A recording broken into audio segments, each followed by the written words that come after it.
하실 말씀 좀 하세요. 제가 지금까지 오랫동안 말씀을 지냈으니까.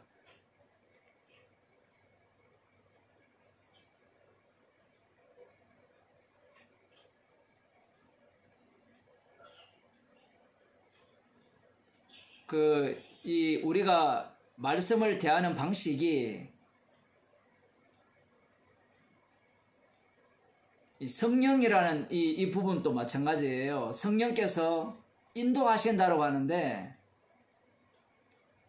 이 사람들이 겁먹는 게 신비주의를 겁먹거든요. 표현을 하자면 성령의 인도하심이면 뭐 신비한 인도함 이런 식으로 또 들어가 버리니까 또 이 부분에 대해서는 사람들이 경계를 가지니까 반대로 그러면 성령의 인도하심이 뭐냐라고 할 때는 신비주의를 빼버리죠. 빼버리면 남는 거는 이성밖에 없어요. 이성. 논리적 사고. 그런데 말씀 자체는 우리를 죄인으로 만들어서 십자가를 이렇게 자랑케 하시는 내용인데, 우리의 마음가짐 자체가 뭐라고 할까요? 약간 두려움 속에 있는 거예요. 표현을 하자면 안 틀려야지, 제대로 가야지. 우리는 제대로 가는 적이 한 번도 없어요. 각기 제 길로 가는 사람들이에요. 그 문제는 이 말씀을 또 우리는 다 양 같아서 각기 제 길로 갔거늘 우리 무리의 죄악을 그에게 담당시켰다니까 그 다음부터는 각기 제 길로 안 간다고 생각하는 거예요. 자꾸 이런 것들 자체가 말씀에 대한 오해거든요. 자꾸 자기가 신이 되고자 하니까 이제는 나는 이제 각기 제 길로 가는 게 아니라 제대로 된 길을 간다. 제대로 된 길을 간다고 하는 순간 나를 따르라 되거든요. 그 다음부터 목사들이.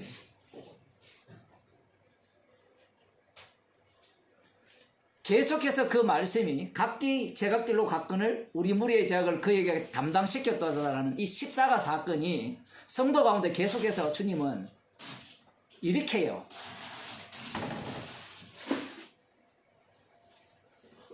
문제는 이제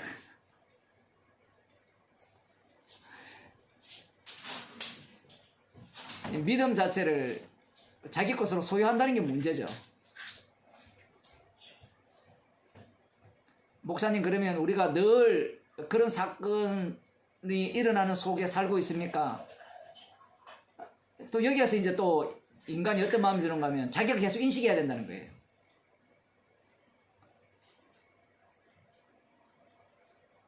그 구약 이스라엘이나 예수님 당시에 제자들을 보나 그 사도행전 내용을 들여다보면 인식하는 경우는 거의 없어요. 차후적으로 그냥 알 뿐이에요. 차후적으로.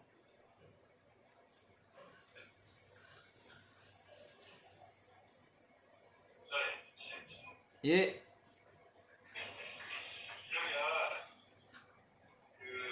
휘말린다는 말을 잘 쓰잖아요. 예. 그럼 휘말린다가 성령의 인도가 된다고 이해해도 되죠? 성령의 인도하심이라고 보면 돼요. 그건 말씀에 이끌리심으로 가는 거죠. 말씀에 뭐요? 이끌리심. 말씀에 이끌린다. 예, 그렇게 보셔도 돼요. 표현은 뭐 다양할 수 있으니까요. 지금 아이씨라든지 삼선이라든지 삼선이 개체반으로 살고 아이씨 가늠을 하고 사람 죽이고 이런 것도 다 휘말렸다고 볼 수 있는 거죠. 그렇죠. 주님의 작전에 제대로 걸려든 거고, 그렇게 함으로 말미암아 진짜 왕이신 그 십자가에 못 박혀 죽으시는 그 왕되신 분을 증거하는 왕으로서의 역할을 죄인으로서 보여주는 거죠. 다윗 왕 같은 경우에는. 그럼 요한 같은 세례 요한 같은 경우도 휘말렸다가 휘말리지도 않다가 그러잖아요. 예. 한 예수님이 휘말렸다는 것은 주님에 대해서 좀 알잖아요. 사람들을 주고 하나님이 어디냐고 이런 것들 알잖아요. 휘말렸다고 했을 때는 아는 게 아니고 휘말렸기 때문에 이제 차후적으로 우리가 지금 보게 되니까 세례 요한이 십자가 사건 속으로 자기가 전하는 것을 자기가 모르죠. 다윗도 몰랐죠. 몰랐는데 예, 예수님이 그거에 대해서 나중에 재해석을 해주시잖아요. 그렇죠. 그런데 요한이 그러면 그 휘말렸는데 휘말리기 전에 예, 왜 이 길을 오시냐고 내가 받아야지 뭐 이런 식으로 나오잖아요. 그때 아까 박사님 뭐라고 했냐면 이 사람이 말한 그 사고가 모든 유대인들이 다 가지고 있는 사고였단 말이에요. 예, 그렇죠? 예, 그러면 요한이 휘말리기 전에 하는 말들은 그냥 하는 말들이고 자기의 지식과 경험과 전통과 교리에 의한 말이잖아요. 그리고 휘말릴 때는 성령에서 의사하는 말인데 실제로 자기도 잘 모르고 자기 어떤 이해 안에서만 한 거지만 그 이해 안에서 했다가 나중에 자기가 감옥 가서 보니까 이상하니까 이제 다시 묻잖아요. 그래서 주님이 재해석을 해줬는데 그런 부분들이 예를 들면 한번 또 예를 들어볼게요. 이근호 목사님은 휘말렸다고 봅시다. 성령에 의해서 휘말려서 새롭게 전통 2000년의 기독교의 전통이 잘못됐다고 볼 수 있는 거잖아요. 그래서 성령이 휘말리지 않았으면 그런 것들을 볼 수 없죠. 왜냐하면 전통 신학과 교리에 의해서만 말을 한다면 그렇게 말하기 어렵잖아요. 그러면 그분은 성령이 휘말려서 지금까지 책을 30권 이상을 쓰고 많은 메시지를 전했단 말이에요. 그러면 이근호 목사님 그런 메시지를 정 목사는 30년가량 들었단 말이에요. 그러면 정 목사님이 그 휘말림의 말을 들을 때는 그리고 그것을 말할 때 이미 율법이 돼버리잖아요. 세례 요한이 말했던 과거의 어떤 경험을 말하는 것은 율법이 될 수 있잖아요. 그러면 지금 하는 메시지들이 휘말려서 하는 메시지인가? 아니면 정말 그런 것이 하는 메시지인가를 본인이 지금 그걸 분별해야 되잖아요. 그럼 본인이 근데 나 휘말려서 한 거야. 그럼 뭐 누가 어떻게 하겠어요? 주님이 아시겠죠? 근데 그런 부분들이 이거 어떻게 내가 받아들여야 되나 하나 있고요. 두 번째 질문은 뭐냐? 하나씩 합시다. 하나씩. 하나씩이에요. 제가 머리가 나빠서 머리가 나빠 잊어버려서 적어놓으세요. 예. 아, 머리 나쁜 사람 두 사람 만나면 이렇게 힘들어요. 예. 먼저 휘말린다는 의미를, 전체를 휘말렸다라고 봐야 돼요. 전체가. 그 부분을 이야기하는 것이 아니라 이미 그 다윗 같은 경우에는 다윗보다 더 확실한 표현을 쓰면 야곱과 에서를 보게 되면 야곱의 인생은 언약 속에 이미 담겨 있어서 태어나기도 전에 야곱은 사랑했다라는 그 긍휼의 그릇으로 이미 휘말려서 그는 사는 거예요. 여기에는 요거는 휘말렸고 요거는 안 휘말렸고가 분간이 안 됩니다. 우리는 그걸 방금 아까 질문해 보면 그걸 막 나누고 싶어 하잖아요. 이 세례요한 자체 전체가 인간이 죄인일 뿐이에요. 십자가를 증거하는 증인으로 그런 식으로 드러나는 겁니다. 자기의 한계성도 드러나고 성령께서 주시는 그 말씀이 자기는 이해했다라고 들어가는데 들어가 보니까 십자가 앞에서 부정당하고 그럼에도 불구하고 전한 말은 말대로 이루어지고 분명히 성령과 불로 세례를 준다는 이 말씀은 말씀대로 되어지거든요. 그래서 이걸 달리 표현하면 야곱은 사랑하고 예수는 미워했다라는 이 말씀대로 이제 세례 요한은 사용되어지고 다윗도 마찬가지고요. 사울은 버렸잖아요. 그러면 사울은 뭘 해도 버린 자로 사는 거예요. 뭘 해도. 잘해도 버린 자고. 이것도 궁극적으로는 언약 속에서 휘말린 건 맞는데 부정적이죠. 심판의 요소로서. 사울이 지옥 갔느냐 이 얘기는 또 다른 이야기를 해야 되는 거고. 바로 같은 경우에도 역시 언약의 속에 휘말렸죠. 자기는 전혀 그런 의도가 없는데 강팍히 여길 자로 그는 그 속에 끌려 들어온 겁니다.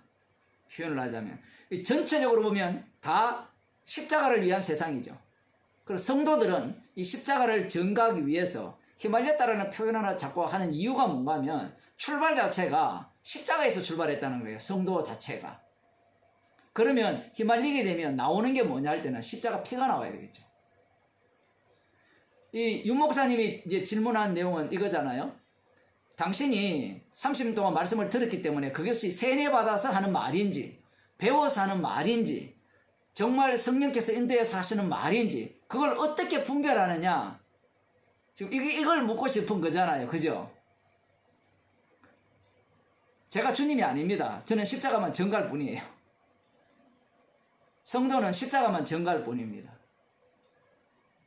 그러면 사람들의 평가는 네가 배워서 했지 않느냐, 세뇌 받아서 했지 않느냐, 들어서 했지 않느냐, 그 평가를 들어야 되죠. 당연히. 아니야, 나는 성령께서 깨닫게 해주셨어. 그렇게 얘기해도 돼요. 근데 성도는 궁극적으로 남이 어떻게 평가하든 모든 것들은 주님이 주신 선물입니다. 주님이 주시는 대로 전할 뿐이에요.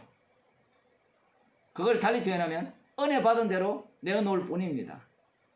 사람의 평가는 당연하겠죠. 배워서, 들어서, 교육받아서, 연구해서 다 이 논리일 거잖아요. 근데 성경은 그렇게 설명하지 않죠. 사도 바울이 뭐라 합니까? 복음을 전할 때 나의 나된 것은 하나님의 은혜라 얘기하죠.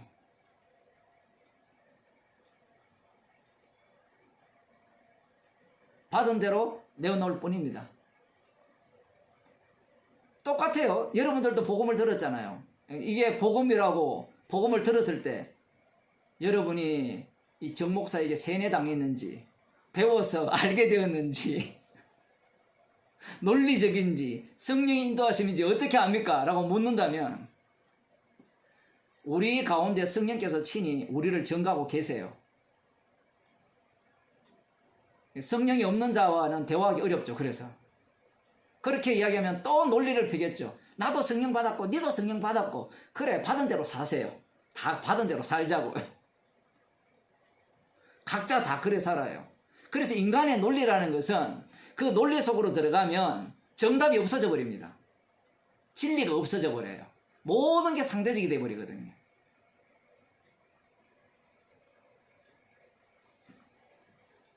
이게 상대적이 되니까 신학계에서는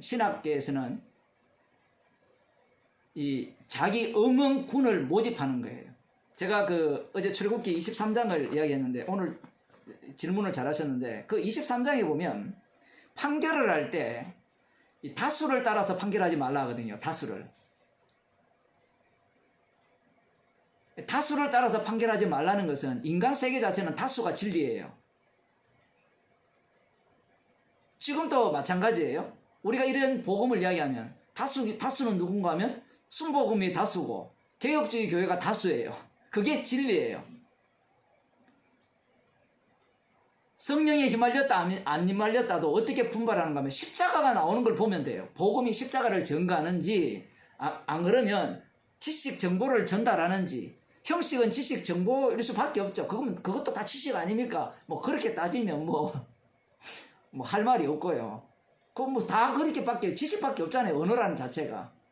십자가가 나오는지 그 십자가 속에서 그 모든 인간들이 부정당하는지 그런 내용들을 들여다보면 이 사람이 이제 어디에 소속되는가가 분명히 드러나게 되는 겁니다.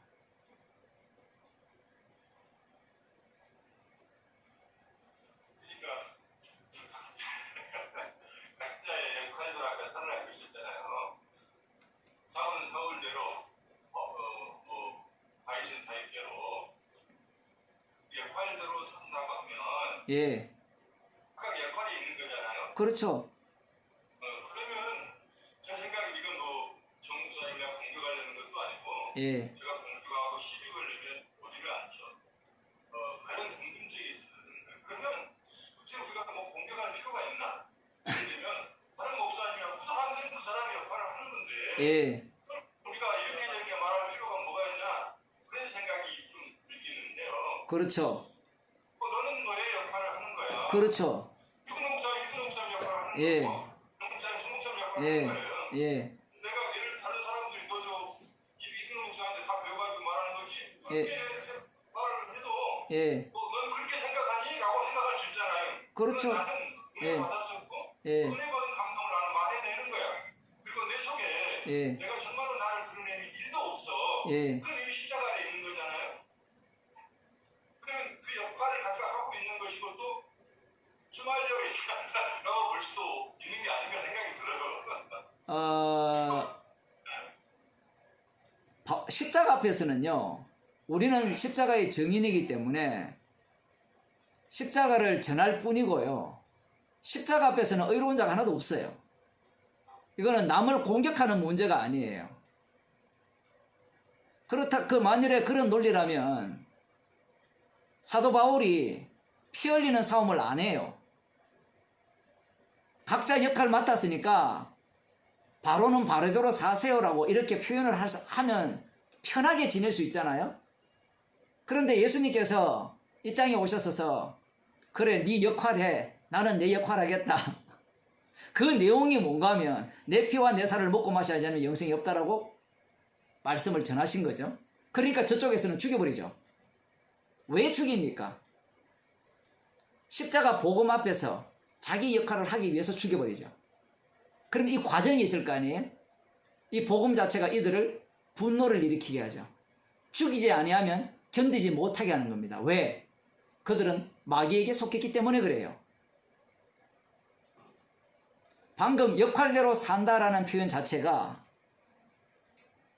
주인이 따로 있는데 주인이 시키는 일이 뭐냐? 역할대로 사는 거예요. 그게 뭔가 하면 백부장처럼 가라면 가고 오라면 오는 그 모습인데 사도행전을 통해서 보면 사도들이 성령의 인도하심을 따라서 복음을 전하게 하죠.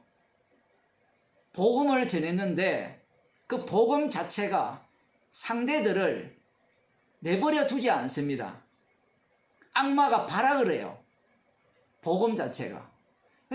우리가 보기에는 왜 그걸 비난하느냐라고 하는데 복음 자체가 인정하는 게 없어요. 그 상대가 아까 제가 그런 표현을 했잖아요. 예를 들어 복음이 아닙니다. 이런 표현을 했을 때 왜 복음이 아니냐라고 할 때는 십자가가 안 나와요. 그 설교를 읽어보면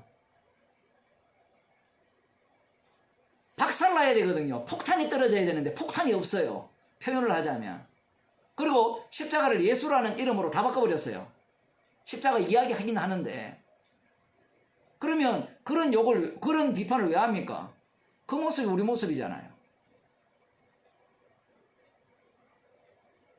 복음을 전하게 되면 우리가 박살나고 동시에 복음이라는 자체가 외부 사움도 일어나죠. 복음이라는 자체가. 그 자체가 역할이에요. 그래서 우리는 어떤 역할을 부여받았냐 했을 때는 성령과 불로서 세례를 받았기 때문에 성령께서는 우리를 십자가 사건으로 몰아간다 했잖아요. 몰아가는 방식이 날마다 우리 자신을 죄인 만들어서 십자가 외에는 살아날 것이 없는 자로 외치죠. 외치니까 십자가를 외치는 자와 저쪽에는 행위를 외치는 자들이 있을 거 아니에요. 예수 이름으로. 그러면 당연히 이 거짓 복음이라고 외칠 수밖에 없는 거예요. 이건 복음이 아니라고. 그러면 왜 외치느냐? 핍박받으라고 외치는 거죠. 주님과 함께 복음과 함께 고난을 받으라고 우리를 외치게 하신 거죠. 그 목사님이 말씀하신 게 다 맞는 말이에요. 그런데 맞는 말 속에는 무엇이 담겨 있는가 하면요. 죽기 싫다라는 게 담겨 있는 거예요. 그 논리대로라면 각자 역할대로 그냥 관여하지 말고 살자. 세상은 십자가 중심으로 통일되어 있거든요. 예수 이름으로 통일되어 있어요. 관여 안 할 세상이 없어요. 성도가 가면 온 세상이 소란케 돼요. 왜냐하면 성도가 빛이잖아요. 빛이 움직이면 당연히 세상이 어두움으로 드러나게 될 거 아니에요? 그러면 그 어둠이 가만히 있겠습니까? 그럼 논리적으로는 어둠은 어둠 역할을 해라. 그 역할이 뭔가 하면 가만히 있지 않는 역할이고 성도는 빛의 역할을 하니까 역시 또 가만히 안 있죠. 자기가 주인이 아니니까 시키는 대로 자꾸 내모니까 나는 복음 전하기 싫은데 자꾸 복음 전하라고 하니까 세상을 조용히 살고 싶죠. 누가 이렇게 시끄럽게 살고 싶습니까? 목사 됐으면 그냥 복음 안 전하고 사람이 듣기 좋은 소리 하면서 그냥 조용히 살면 되지. 그거는 네 성질이 나빠서 그렇다. 그건 네 생각이고. 그런 식의 이제 사람들이 말을 그렇게 하는 거죠. 표현을.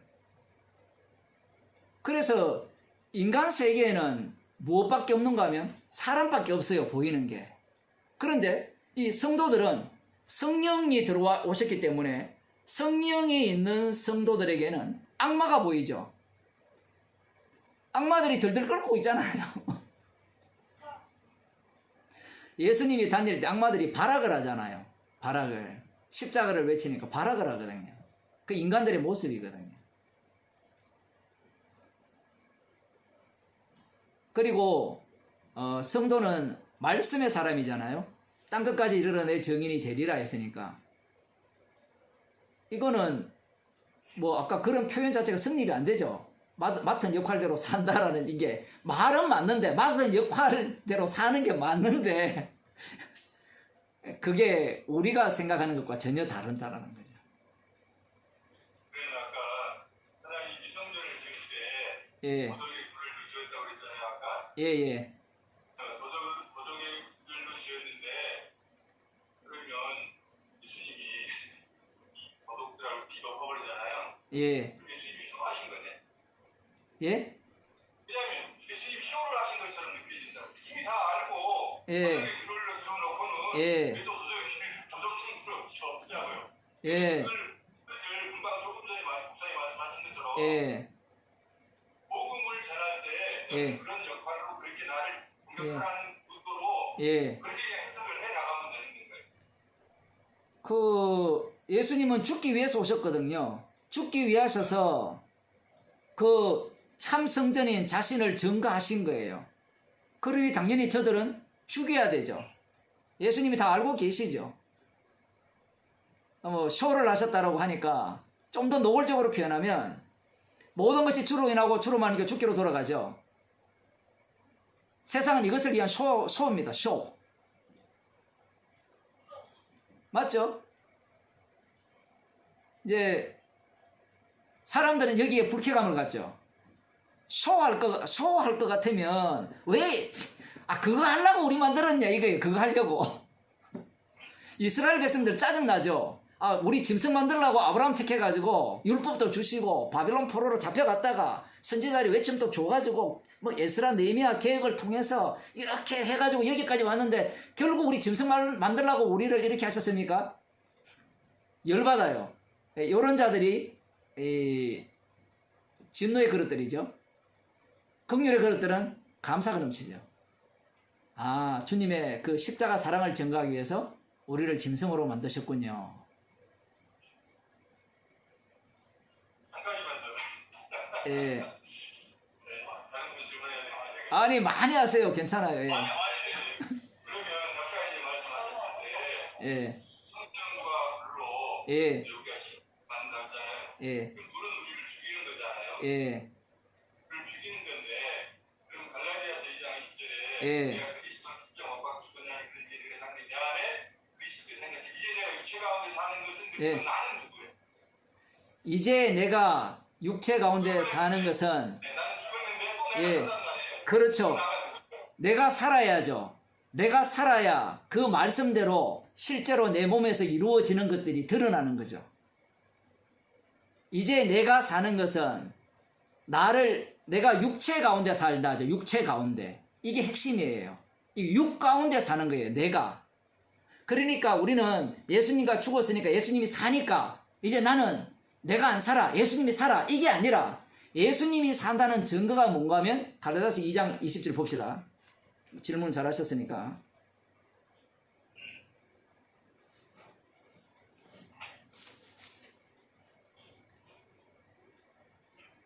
거기 보면 이제 내가 육체 가운데 사는 것은 이 표현이 재밌죠. 육 가운데 사는 거예요.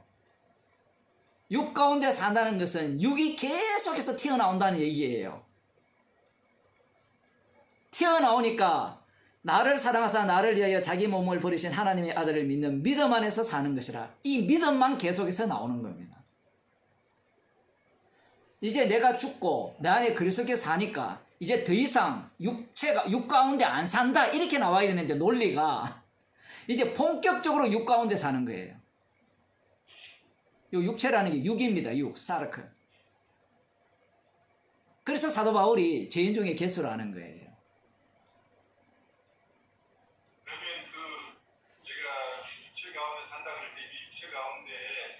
육체는 십자가에서 끝났잖아요.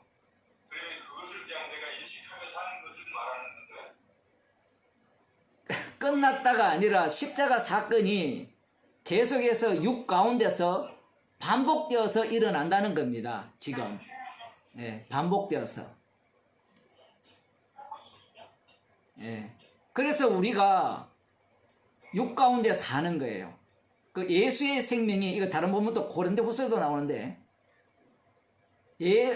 예수의 생명이 우리 죽을 육체에 나타내려 함이라 이래 나오거든요. 표현 자체가. 생명이 나오는 자리가 육의 자리예요. 육. 이 본문도 마찬가지고요. 자세히 읽어보면 말씀이 우리가 생각하는 식으로 안 흘러가잖아요. 내가 이미 죽고 내 안에 그리스도께서 사신다면 이제는 육 가운데 살면 안 되죠. 이제는 영으로 살아야 되잖아요. 논리적 자체가. 그 영으로 산다라는 표현이 뭐냐라고 할 때는, 영의 사람이 할 때는 육체 가운데 살면서, 육 가운데 살면서 나를 위해 자기 몸을 버리신 하나님의 아들을 믿는 믿음만이 나오는 육. 그게 내 안에 그리스도께서 사시는 증거예요. 그걸 그리스도께서 사신다는 걸 달리 표현하면 성령께서 인도하신다는 표현이거든요. 이 몸 자체를 십자가 사건이 계속해서 반복되는 그러한 몸으로 우리를 이제 다루신다는 얘기입니다. 과거를 기억한다는 게 아니고요. 기억은 소용이 없어요, 인간에게는. 세상 끝날까지 너희와 항상 함께 한다 했잖아요. 함께. 동행이에요, 동행. 기억은 내가 믿었을 때 필요한 거고요. 동행은 기억할 필요도 없어요. 그냥 살면 돼요. 그냥. 우리가 갖고 있는 신앙은 다 기억하고 내가 믿는 신앙이잖아요. 그런데 성경은 그렇지 않아요. 동행합니다. 아, 그럼 내가 인식 못하면 또 보세요. 하나도 믿어진 적이 없는 거예요. 자꾸 내가 인식해야 되고 확인해야 되고 자기가 신이 되고 싶어서 안달인 거예요. 그래서 그 유기성 목사가 그런 얘기 한다잖아요. 민감해야 된다라고 하면서 자기를 계속 부인하면서 정집사님 오셔야 되는데 그 교회 다니면 자기가 자기를 관리해요. 자기가 자기를. 그 불교예요. 우리가 나를 관리할 필요가 없어요. 관리 안 돼요, 우리 자신이. 말씀 속에서 우리가 말씀대로 뭔가 산다고 관리해 보세요. 관리가 돼요. 그 다음 새로운 것들이 계속 발생하는데. 그 로마서 7장에 나오는 또 다른 법이 나를 사로잡아 또 오는데.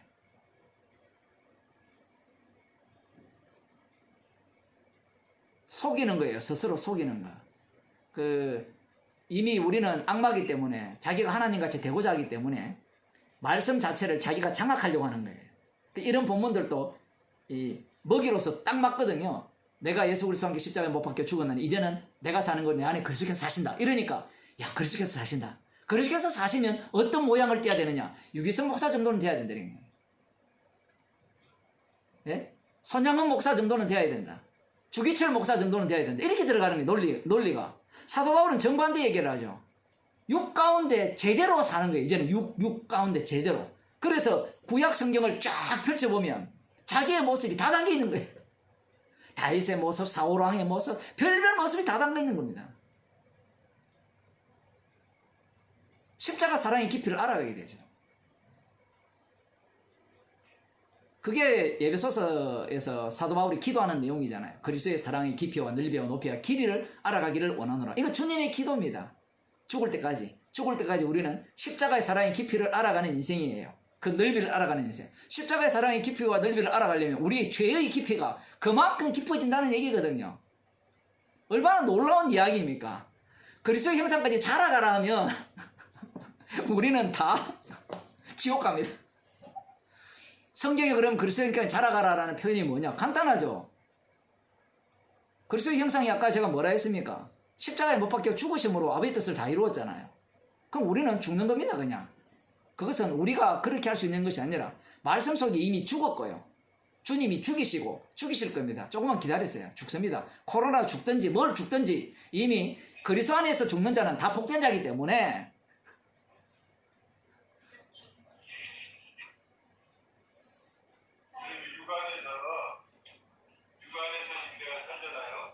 예, 그 안에서 예, 그럼 유티 내놓을 수 있는 건 죄밖에 없잖아요. 그렇죠. 그것을 내가 고통을 받잖아요. 나 이런 인간이구나를 고백하면서 주님이 아니면 방법이 없는 그런 사람을 고백한 게 십자가의 증인이라는 사람인가요? 거꾸로 보셔야 안 되겠어요, 성도는? 이미 십자가 자체가 우리의 그 악한 죄인임을 이미 규정해버렸기 때문에 이 육 자체는 무엇을 공격하느냐라고 할 때는 십자가를 공격하죠. 이런 인간이기 때문에라는 그것이 십자가를 공격하는 거예요, 거꾸로. 아, 내 간음했구나, 살인했구나, 화를 냈구나. 이게 무엇을 화를 냈구나? 뭘 공격하는 거예요, 이거 지금? 십자가의 피공로를 완전히 삭제해버리죠. 그러한 죄인으로 드러나는 겁니다. 조금 다르죠, 접근 방식이.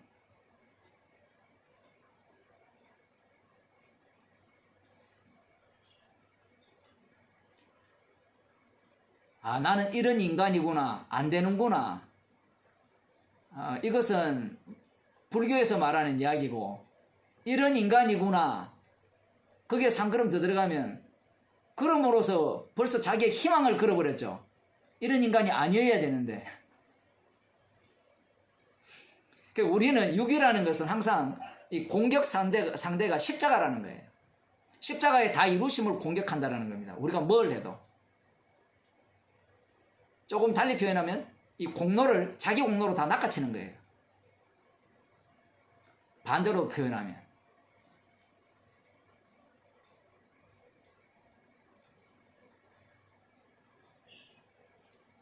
죄송한데요. 다시 한번 설명해 주세요. 다시 한번 이야기해 들으라고. 뒷부분이에요? 예.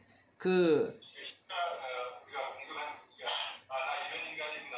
예, 나 이런 인간이 자기 질성을 드러내면서 자기가 발견하게 되잖아요. 예, 발견하게 되는데 그때 주님이 아직 난 살게 싫고 없네라고 이제 주님을 찾잖아요. 뭐 그걸 인정하게 되고 근데 그거 십자가의 증인의 삶이 아니고 거꾸로 생각해 보시잖아요. 예, 이런 인간이구나 라고 할 때는 기대감을 가졌잖아요.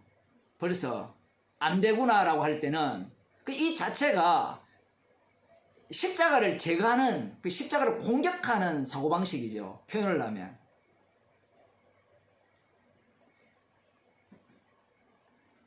우리가 이런 겁니다. 다윗이 우리아의 아내를 범했을 때, 나단 선지자가 찾아왔을 때 나는 죽게만 범죄했다 그러잖아요. 나는 이런 인간이구나라는 이야기가 아니에요. 원래 잿덩어리로 태어나서 죄만 쏟아내는 인간이라 이렇게 확인되어지잖아요. 표현을 하면. 그러면 다윗은 죽게만 범죄했다. 그래서 자기는 주의 은혜만 소망하고 있잖아요. 주께서 꺾으신 뼈에 대한 소망을 갖고 있고 십자가만 이렇게 기대를 갖고 있고 그 은혜에 대해서 감사하는 그런 모습을 다윗이 보여주고 있다는 사실입니다. 나는 안 되는구나, 이런 인간이구나 라고 하는 수준은 유대인들 수준이죠. 반성하는 수준. 원래 나는 어떤 인간이었다라고 드러나요. 원래 죄밖에 나올 수 없는 인간인데 이 죄가 누구를 공격해요? 십자가를 공격하게 돼 있어요. 죄가 십자가를 공격해요.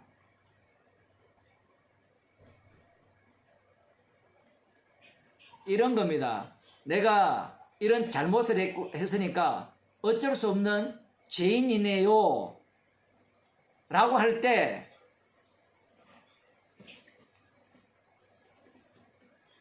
자기 반성이잖아요. 자기 반성. 거기서 끝나면 자기 반성이지만 예. 주님께 나가게 되면 반성을 하죠. 예. 그러니까 주님이 이루신 일이 이런 것 때문에 주님이 이렇게 하실 수밖에 없구나를 내가 인정하고 받아들이는 건 반성이라고 부를 것 같아요. 예. 그러구나라고 끝나면 반성이 되지만 성경이 이렇게 놔두시지 않잖아요. 그런 놈에서는 그래서 난 내가 와서 그러면서 이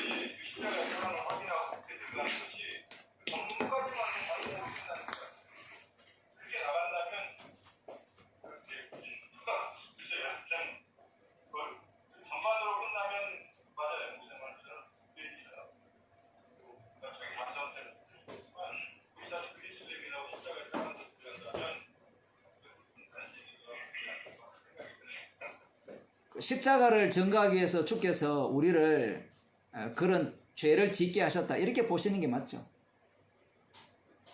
십자가를 전가하기 위해서. 그 방금 어쩔 수 없네라고 하면서 십자가를 이야기하는 경우에는 뭐 목사님은 그런 의도가 아니지만 노림수가 있죠. 나는 그런 인간이 안 되려고 하는 노림수가 있고, 그 십자가 앞에서는 인간은 죄만 내나와야 돼요. 십자가를 위해서 나를 죄짓게 하시는구나. 그래서 십자가 앞에서 감사하는 인간으로 주께서 만들어내시는 거죠. 이렇게 보지 않고 아까 내가 어쩔 수 없구나 이렇게 되면 이 마음가짐 자체가 자꾸 괜찮은 인간이 되려고 하는 그러한 어떤 꿍꿍이가 있다라는 얘기입니다.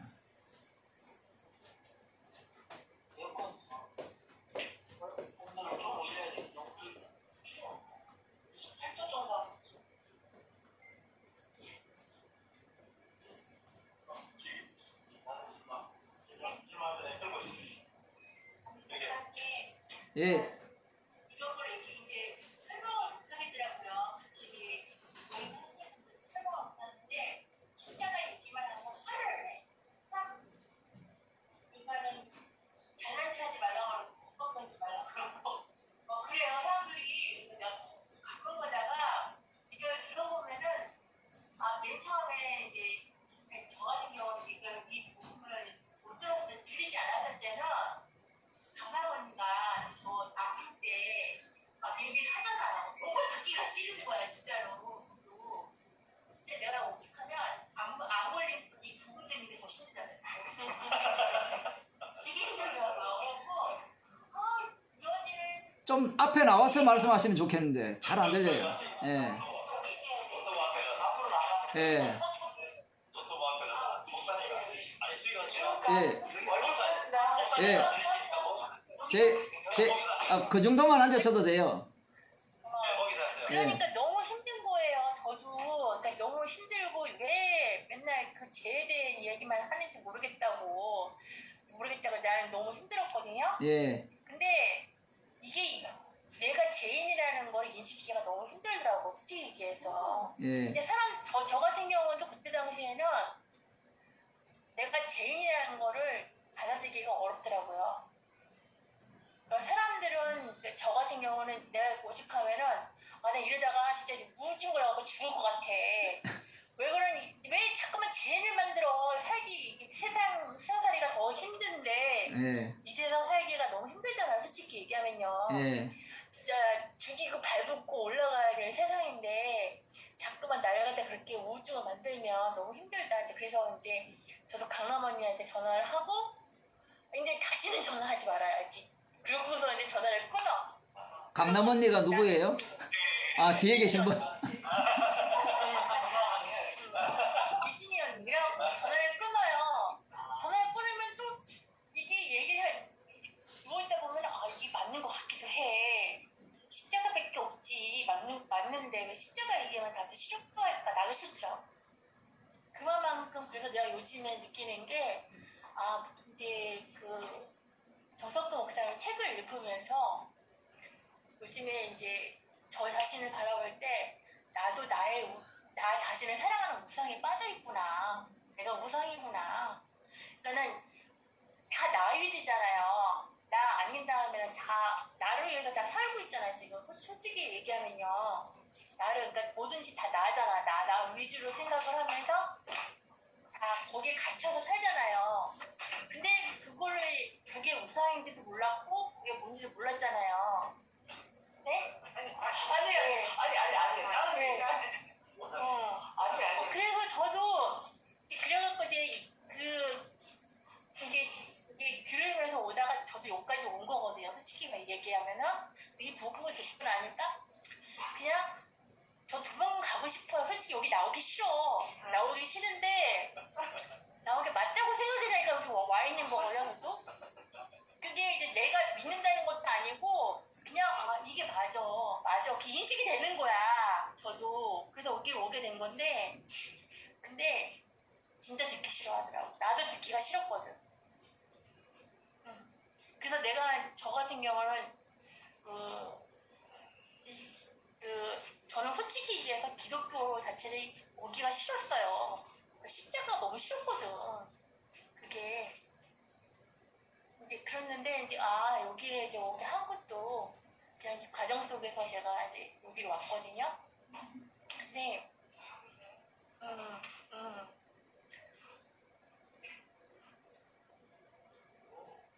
그래서 그냥 여기는 내가 갈 수 있는 길이 아닌 것 같아. 그냥 끌려가는 거지. 내가 갈 수 있는 길이 아니에요. 솔직히 얘기하면 나도 싫거든. 나도 모르게 여기 온 거지. 갈 수 있는 길이 아니야.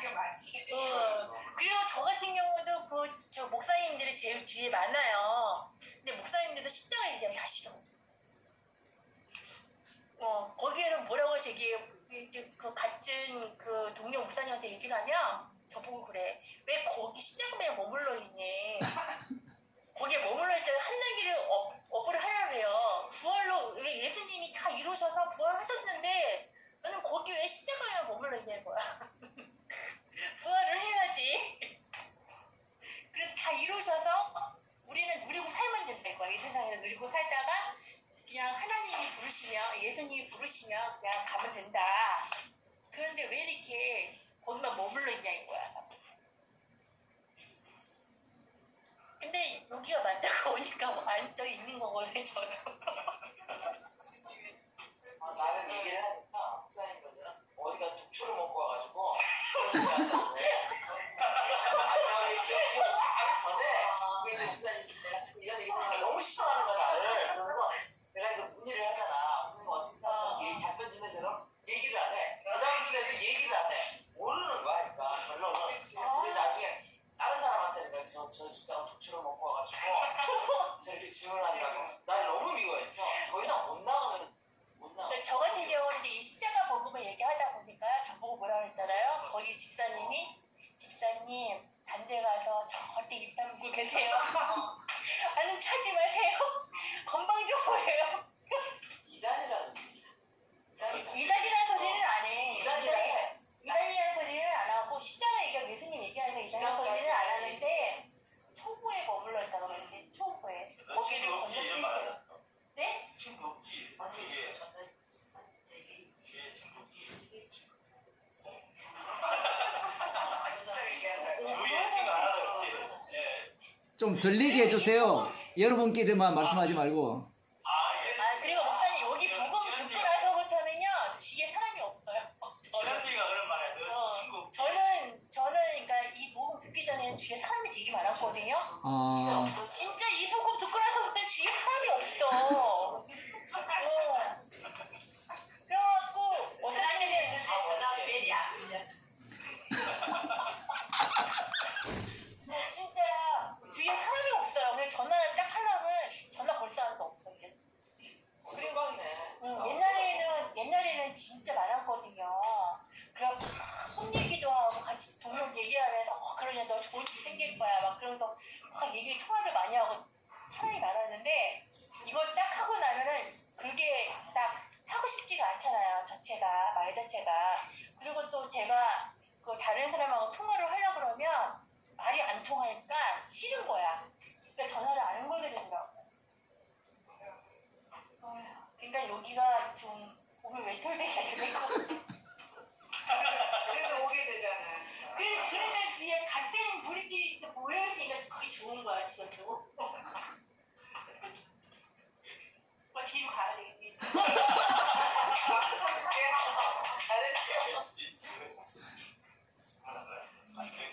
질문이 아니라 그냥 간증도 아니라 현실을 얘기하는 거야. 내가 이제 박사님 이거 방금 와서 그냥 한 거야. 현실.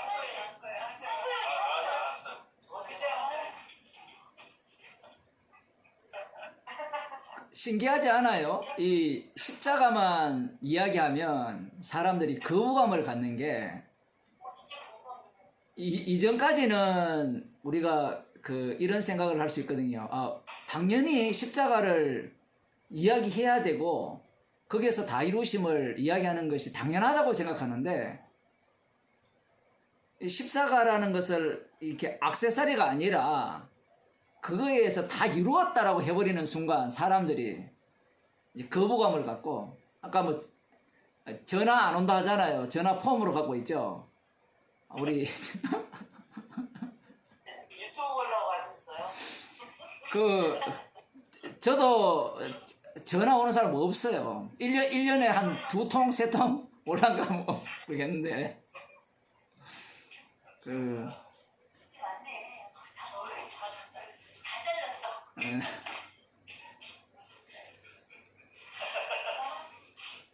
그 예수님께서 죄인을 부르러 오셨잖아요. 그 죄인인 자는 내가 만든 죄인이 아니라 아까 주님께서 죄인을 만드시거든요. 만드셔서 그 용서하신 은혜를 주신 자들은 이 십자가 앞에서 죄인으로 드러나니 기쁘고 감사해요.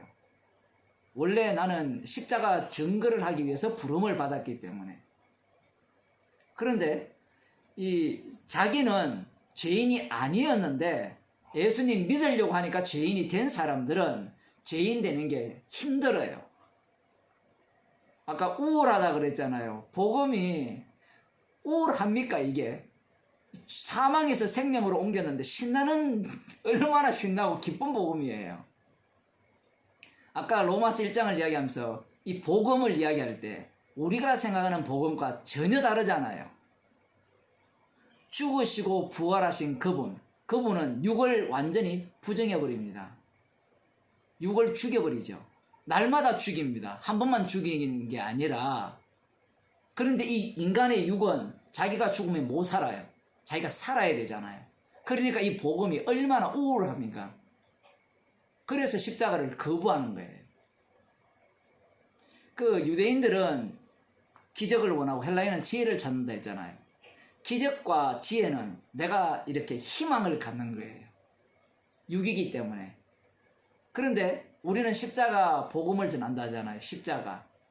십자가를 전하면 저들의 보기에는 우울한 얘기죠. 희망찬 이야기가 아니라, 상승이 아니라 하강 곡선을 계속 그리니까 죄가 닿은 곳에 은혜가 넘친다니까 되게 부정적이잖아요. 너무. 성도에게는 신나는 일이죠. 그 사랑의 깊이를 알아가는 인생이니까. 그 말귀를 그들은 또 못 알아들어요. 죄라고 하면 그들이 생각하는 죄밖에 몰라요. 복음을 전하는 것도 죄예요. 말씀대로 전하는 것도 죄고 기도하는 것도 죄예요. 그들이 아는 죄는 십자가 앞에서의 죄가 아니라 율법적 기준의 죄가 다예요. 십자가가 서버리면 눈앞에 밝혀 보이면 모든 게 죄거든요. 죄 아닌 것이 없어요. 그 말은 은혜가 그만큼 쫙 깔렸다는 겁니다. 은혜가 완전히 도배로 된 거잖아요. 그 애들 만화 영화에 보면 하늘에서 빵이 내리면 이라는 그런 미국에서 만든 만화 혹시 보신 적 있어요? 아, 보셨네. 기계가 완전히 만나 이야기. 나중에는 빵에 이 깔려가 죽어요. 그 정도로 은혜가 넘친다는 얘기입니다. 죄가 그 정도로 십자가 앞에서 전부 죄로 드러나기 때문에, 죄가 닿은 곳에 은혜가 넘치기 때문에 그 감사가 넘치고 얼마나 기쁘고 신나는 일입니다.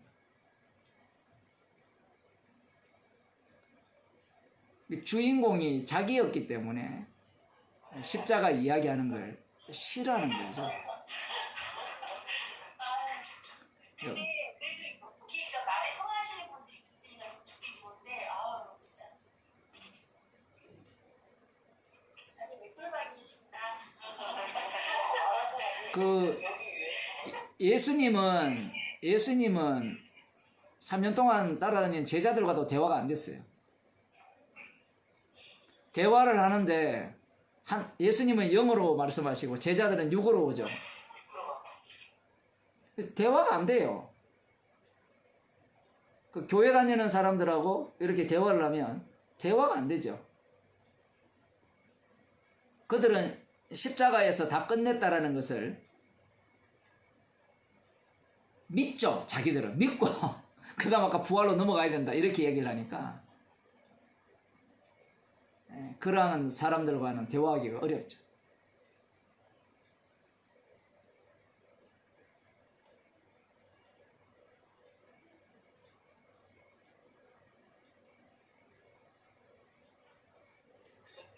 순간은 나는 자기 교회 끌고 가서 안 죽는다.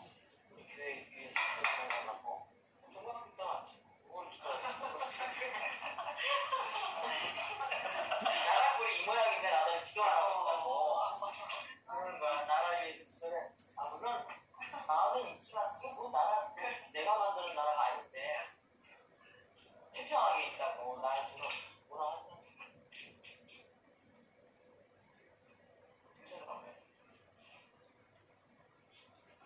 김미준 집사님 왜 한 말씀도 안 하세요?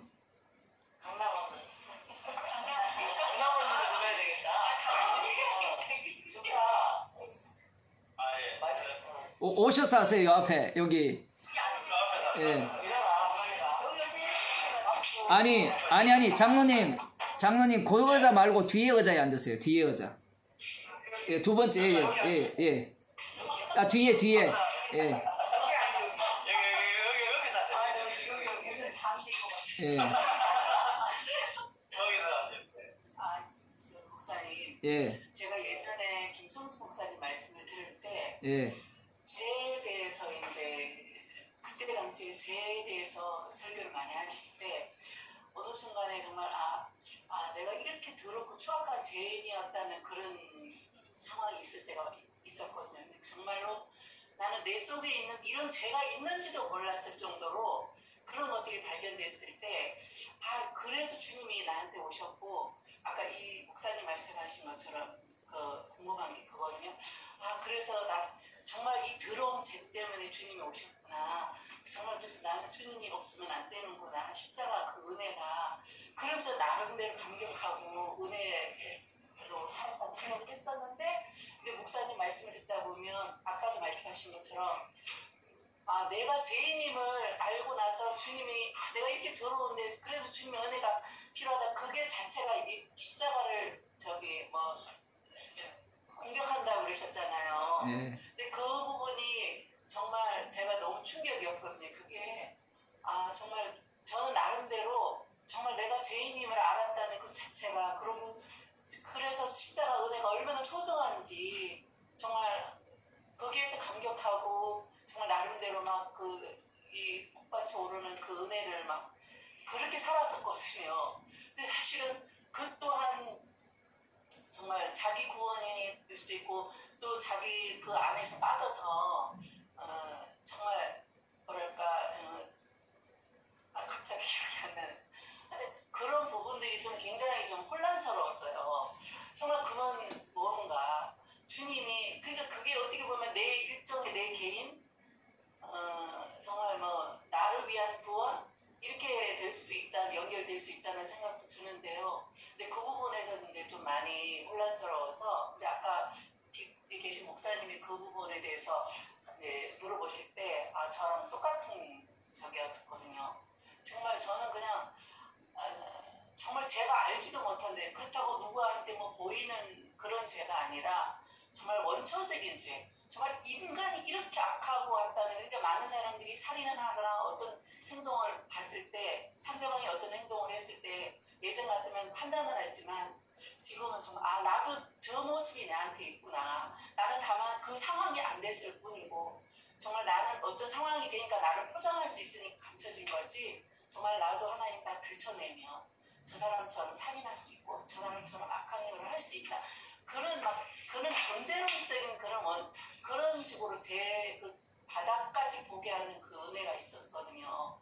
이제 세부적으로는 이제 다 기억이 안 나지만 그래서 제가 정말 십자가가 아니면 안 되는구나. 주님이 나한테 오실 수밖에 없다. 정말 나는 정말 그 은혜가 아니면 안 된다는 그런 절박함이 있었거든요.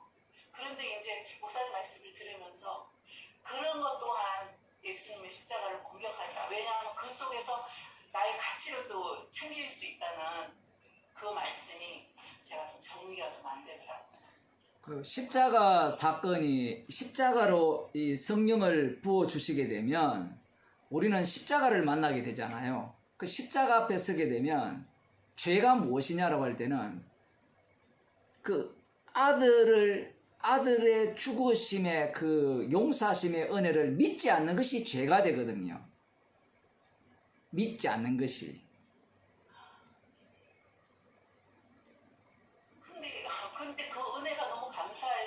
예. 십자가 그 사랑이 예. 막 견딜 수 없을 정도로 너무 감사하고 막 이런 적이 있을 때는 예. 그게 믿음으로 가는 건 아닌 건가요? 저는 그렇게 생각을 했었어요. 뭐 그렇게 내가 너무 감사하니까. 예. 여기 그 목요일 날 오시는 분도 똑같이 그러니까 그런 말씀을 하셨거든요. 그런 말씀 표현을 하면 이 자기가 너무 악한 죄인이라는 거예요. 그런데 다윗을 보면 그런 식으로 접근을 하지 않죠. 그런 식으로 접근을 했죠, 처음에는. 그런데 나단 선지자가 찾아버리니까 자기가 그냥 죄 덩어리였어요. 근데 여기에서 더 중요한 것은 그 주님의 그 아들의 희생을 전가하기 위해서 자기는 죄 덩어리로 태어난 것에 대해서 감사한 거예요. 거꾸로. 용서하신 은혜를 전가하기 위해서 죄 덩어리로 태어난 게 감사한 거예요.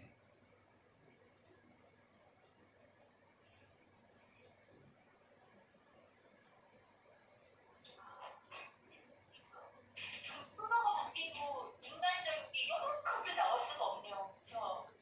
이게 순서가 바뀌어버리면 결국은 이 내가 이렇게 악하다라는 기준 자체가 내부터 들어가잖아요. 내 기준이잖아요. 벌써 율법적 기준, 안 그러면 윤리적 기준인데 십자가가 와버리면 이 기준 자체가 문제가 돼요. 벌써 악하다, 나쁘다. 그러면 반대로 다른 건 안 악하다는 얘기거든요. 표현을 하면 방금 말씀하신 그 내용 중에 악한 것들 외에 그 여분이 있을 거 아니에요. 그러면 그거는 안 악하다라는 얘기가 벌써 나오게 되잖아요. 근데 십자가가 와버리면 뭘 해도 죄예요. 전체가 다 죄. 그럼요. 벌써 선악을 통해서 악하다, 나쁘다를, 그 악하지 않다를 벌써 나눈 거예요, 자기가. 그게 이제 다윗이 율법에 근거해서 간음을 냈으니까 이건 악한 거죠. 악한 거고, 이 악을 제거하기 위해서 살인을 저지르는 거거든요.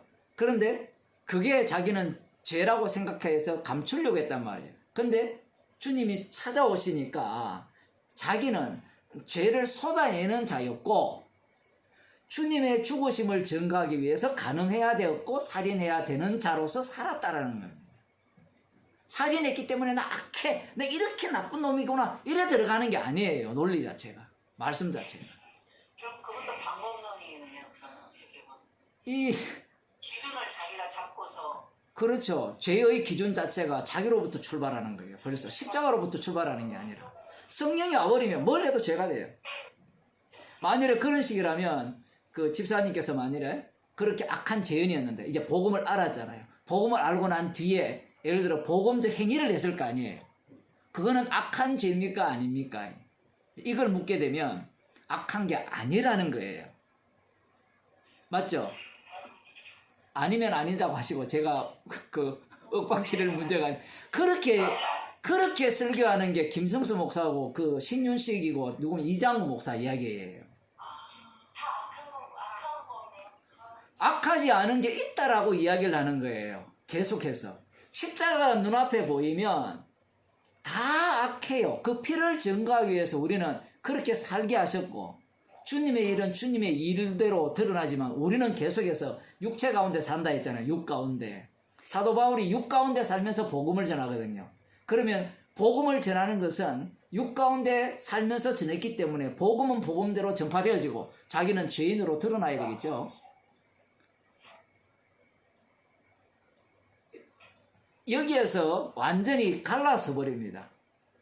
그러면 방금 이제 그런 식이 되어지면 그 정도로 나는 지연이었으니까 너무나 감사하다. 그러면 그런 죄를 안 지으면 그 다음 어떻게 돼요? 그럼 과거가 돼버렸죠. 벌써 과거가 되니까 악한 죄 안 짓잖아요. 이제 예를 들면 깨끗하게 살 수 있잖아요. 바리새인들 같이. 그래서 성경이 말씀이 우리를 지배해야 되는데 자꾸 우리는 내가 성경을 보려고 하죠. 바리새인들이 그 수준을 다 겪어왔어요. 자기 조상들이. 근데 예수님 앞에 딱 서니까 그 바리새인 율법대로 산 자체, 율법에는 흠이 없잖아요. 근데 사도 바울이 주님을 딱 만나니까 어떻게 돼요? 죄인중에 개수가 되죠. 우리는 따져 들어갈 거 아니에요. 도대체 사도 바울이 무슨 그래 나쁜 짓을 했나 들어가 보면 율법적으로는 나쁜 짓 하나도 안 했어요. 근데 예수님을 안 믿었어요. 용서하심을 완전히 날려버렸죠. 용서하심을. 용서하심을 믿지 않으니까 예수님을 핍박하죠.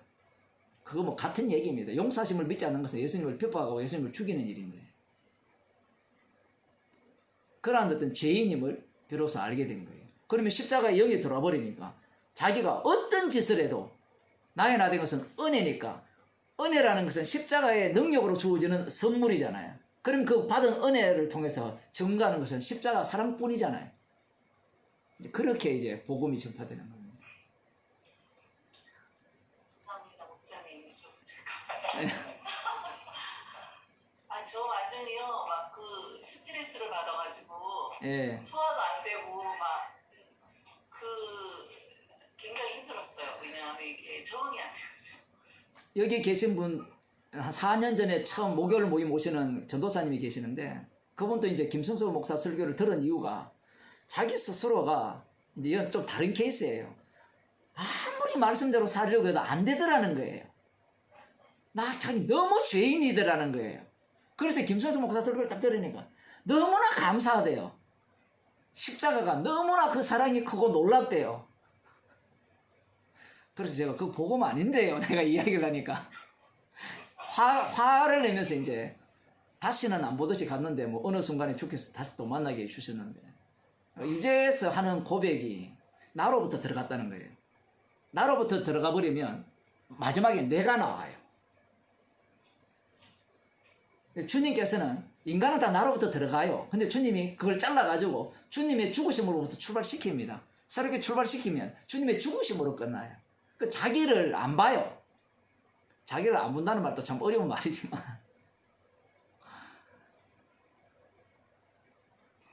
그 주님의 죽으심을 위해서 우리의 인생을 이렇게 살게 하시는 거죠. 육체 가운데. 그럼 신나는 일이죠. 죄 짓는 일이 신나는 일이란 말입니다. 살아가는 일들이. 그 우리는 자꾸 예수 믿는 사람이 이래서 되겠냐 저래서 되겠느냐 계속해서 자기가 기준이에요. 자기가 기준. 십자가가 기준이 되면 뭘 해도 그 피를 증거하기 위한 인생이고.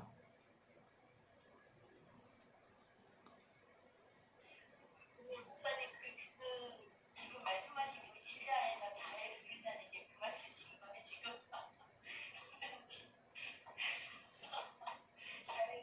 잘 안 들렸어요. 예. 아니, 진리 안에서 너희가 자애를 얻으리라고 했잖아요. 예. 이 지금 말씀하신 게 예. 우리가 뭘 해든지 자유롭다는 거잖아요. 죄에서 자유케 되었다는 거예요. 죄에서 자유케 되었고 우리는 의의 종이 되었기 때문에 뭘 해도 의를 증가하는 인생이라는 겁니다. 죄의 종은 뭘 해도 죄의 종이에요. 못 벗어납니다. 그 죄의 종의 특징은 저희 아비가 마귀이기 때문에 주인공이 자기 자신이에요. 그 의의 종은 주인이 따로 계시죠. 죽으시고 부활하신 분. 그 영의 인도하심을 받는 자니까 그분은 그러한 성도들은 의의 종으로서 이 죄에 더 이상 얽매이지 않는 인생입니다.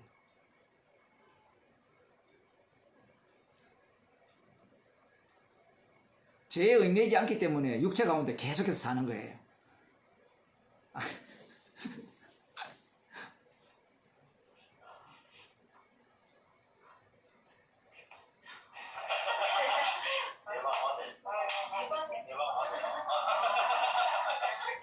개발이에요.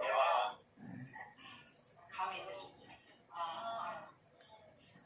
좀.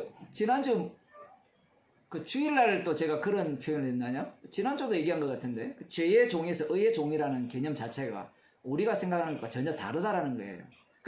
그 김성수 목사가 오해하는 게 배웠기 때문에 논리를 자꾸 접근하거든요. 논리로 접근하니까 죄의 종에서 의의 종으로 넘어가요. 계속해서. 방금 아까 갈라디아서 2장 20절 우리 윤 목사님이 질문을 잘 하셨는데 그 내용을 들여다보면 이 그리스도가 내 안에 살기 때문에 본격적으로 육체 가운데 사는 거예요. 그 전까지는 똑같이 육체 가운데 살았죠. 바뀐 게 하나도 없어요. 바뀐 게 없는데 달라진 점은 딱 하나예요. 육체 가운데 살기 때문에 이제 사도 바울은 그에게서 나오는 것은 십자가 피뿐이에요.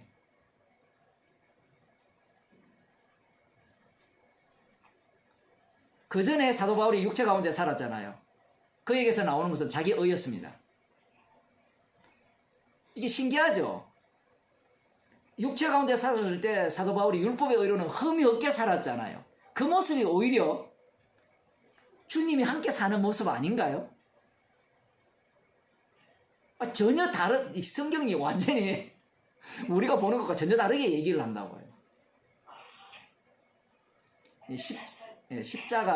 십자가라는 사건 때문에 그래요. 그 사건 속에 들어가게 되면 이제 우리가, 이건 성령 받은 사람의 안목입니다. 본격적으로 육체 가운데 사는 것은 그의 죽으심과 살으심을 증거하기 위함이다. 이렇게 나오는 거죠.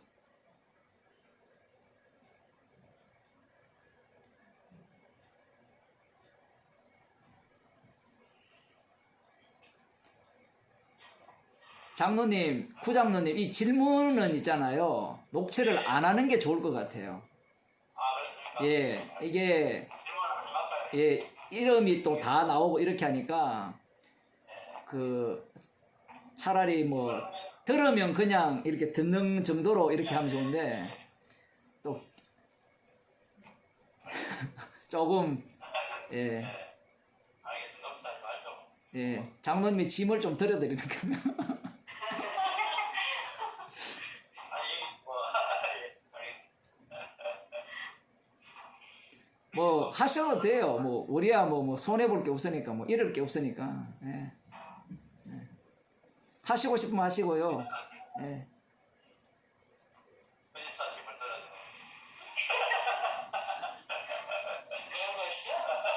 의사 질문.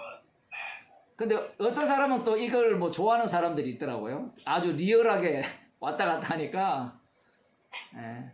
여기에 이제 사실은 목사님도 많이 들어가 있으니까 사실은 뭐 앞에 질문하다가 약하게 이제 다 듣지를 못해 안 들려가지고 예. 그렇게 그러면 그 말씀을 목소리는 질문하는 내용은 잘 안 들리고 질문하는 것은 그냥 약하게 듣고 거의 다 듣지를 못하고 답변만 해서 예. 답변만 질문해놓고 답변만 적으면 돼요. 그러면 질문을 다 이렇게 추론하시더라고. 그렇지. 그래서 질문을 따로 예. 무슨 말인지 알겠습니다. 예. 믿음. 그 이름을 적지 마시고요. 질문자의 이름을. 이런 안 적었는데 한 번도 안 예. 이 말은 제가 녹취를 잘 안 본다는. 한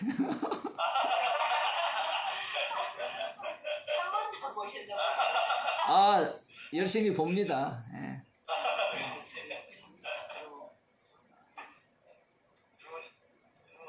확실히 이렇게 모여야 될 것 같아. 얼굴을 이제 제가 보면 좋은데, 아니, 그냥 모이니까, 아유.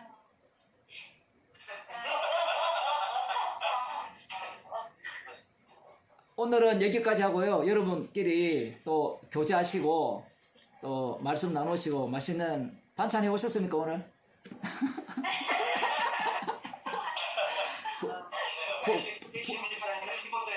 부담 가지면 안 되는데. 예. 예. 실장님 솜씨가 너무 아니 목사님 닭볶음탕이에요. 아, 그래요? 아, 먹고 싶네. 목사님 오시면 예. 내가 그 시간에 해신 거 보고 내가 목사님 오시면 이거 맛있는 내가 맛없는 거 했는데 예. 맨날 맛없게 해주는 뭘 맛없어. 기도하고 마치겠습니다. 예. 하나님 아버지, 어디 있든지 주께서 친히 인도하여 주시고,